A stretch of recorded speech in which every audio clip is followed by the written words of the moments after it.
जहां आरा यमुना तट कहानी। जयशंकर प्रसाद। यमुना के किनारे आगरा के शाही महल में एक भयावह शांति पसरी थी। केवल तोपों की गूंज और हथियारों की टंकार ही उस सन्नाटे को भेद रही थी। शाहजहां बूढ़ा और कमजोर मसनद के सहारे लेटा था। उसकी आंखें खोई खोई थीं, जैसे वह किसी गहरे विचार में डूबा हो। पास ही एक दासी दवा का प्याला लिए खड़ी थी। अचानक तोपों की आवाज से वह चौंक पड़ा और उसके मुंह से निकला, नहीं नहीं, क्या वह ऐसा करेगा? क्या हमें तख्त ताउस से वंचित होना पड़ेगा? हाँ जहां बना, अवश्य, एक स्वर गूंजा। शाहजहां ने सिर उठाया। कौन? जहां आरा, क्या तू सच कह रही है? जहां आरा धीमे कदमों से पास आकर बोली, हाँ जहां बना, आपका पुत्र दारा भाग गया। दिलेर खां ने धोखा दिया और औरंगजेब का साथ दे दिया। किला अब उसके कब्जे में है। शाहजहां का चेहरा मुरझा गया। क्या औरंगजेब इतना क्रूर है? क्या वह अपने बूढ़े बाप का सम्मान नहीं करेगा? क्या वह मेरे जीते जी तख्त पर बैठेगा? जहां की आंखों में क्रोध और दर्द था।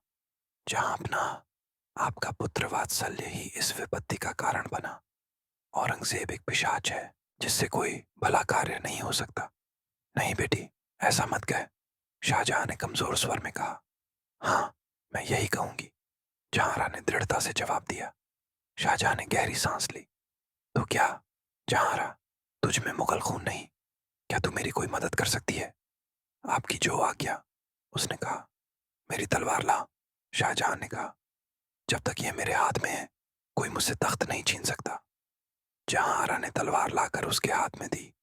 शाहजहां उठने की कोशिश में लड़खड़ाया, पर जहांआरा ने उसे थाम लिया और तख्त ताउस की ओर ले चली।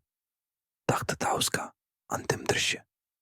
तख्त ताउस पर शाहजहां बैठा था, कमजोर किंतु गरिमामय। नकाब में जहांआरा उसके पास थी। कुछ वफादार सरदार और नकीब वहां खड़े थे। शाहजहां के इशारे पर नकीब ने अपने परंपरागत शब्द शुरू किए, पर पहला शब्द ही निकला था कि उसका सिर धड़ से अलग हो गया। सब स्तब्ध रह गए। सामने औरंगजेब खड़ा था, जिराब अख्तर में लिपटा, तलवार को रूमाल से पोंछता हुआ। उसने सलाम किया और बोला, हुजूर की तबीयत खराब सुनी, इसीलिए हाजिर हुआ। शाहजहां कांप उठा। बेटा, इतनी हिंसा क्यों? देखो, उस बूढ़े नकीब की लाश अब भी लौट रही है। उफ, मुझसे यह नहीं देखा जाता। वह कांपते कांपते बेहोश हो गया। औरंगजेब ने कठोर स्वर में अपने साथियों से कहा, इस लाश को हटाओ। जहां आरा दौड़कर सुगंधित जल लाओ। वह अपने पिता के चेहरे पर छिड़क रही थी।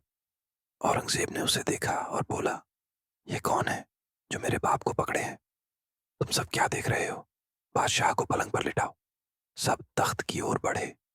जहां आरा ने तेजी से कटार निकाली और शाही मुहर वाला कागज दिखाते हुए बोली, रुको, इस परवाने के अनुसार मेरे आदेश का पालन करो।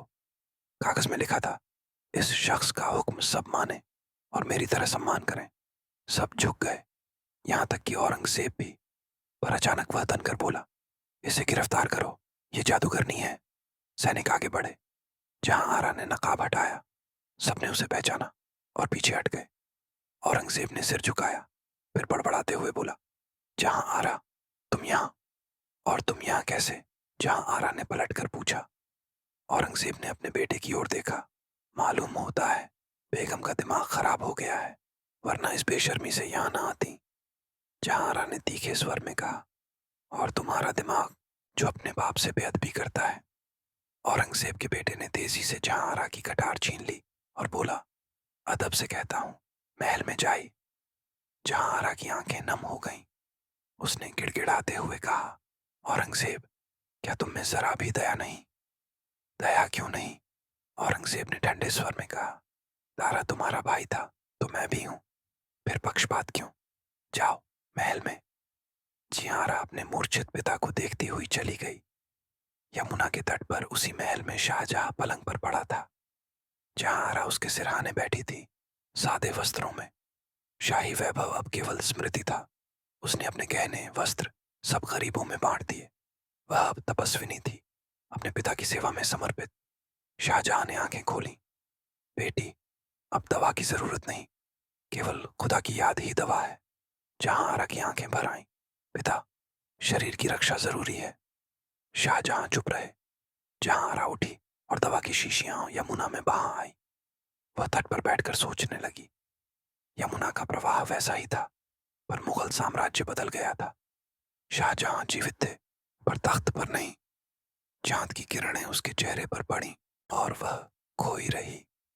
जहां आरा अब एक नई रोशनी थी, उसका तेज अब स्वर्गीय था। वह दीन दुखियों की सहायता करती, उनकी मां सी बन गई। उसकी करुणा ने औरंगजेब के हृदय को भी पिघलाया। उसकी स्वतंत्रता लौट आई, पर वह केवल पिता की सेवा और दुखियों की मदद में डूबी रही। शाहजहां ने अंतिम सांस ली। जहां आरा अब अकेली थी, महल की दीवारें उसे स्मृतियों से घेरने लगीं। वह धीरे धीरे कमजोर होने लगी। बीमारी ने उसे जकड़ लिया, पर उसने दवा नहीं ली। औरंगजेब को खबर मिली। वह उसे देखने आया। पुराने पलंग पर, जीर्ण बिछौने पर, जहां आरा पड़ी थी, केवल धीमी सांसें चल रही थीं। औरंगजेब की आंखें नम हो गईं। वह घुटनों के बल बैठा और बोला, बहन, कोई हुक्म। जहां आरा ने एक कागज दिया और आंखें आकाश की ओर उठा दी। उसकी आंखों में एक अलौकिक ज्योति थी। औरंगजेब ने कागज पढ़ा। मेरी कब्र पर कोई सजावट न हो, केवल गरीबों की दुआएं ही मेरी कब्र की शोभा हों। औरंगजेब सिर झुकाए खड़ा रहा, आंसू पोंछता हुआ।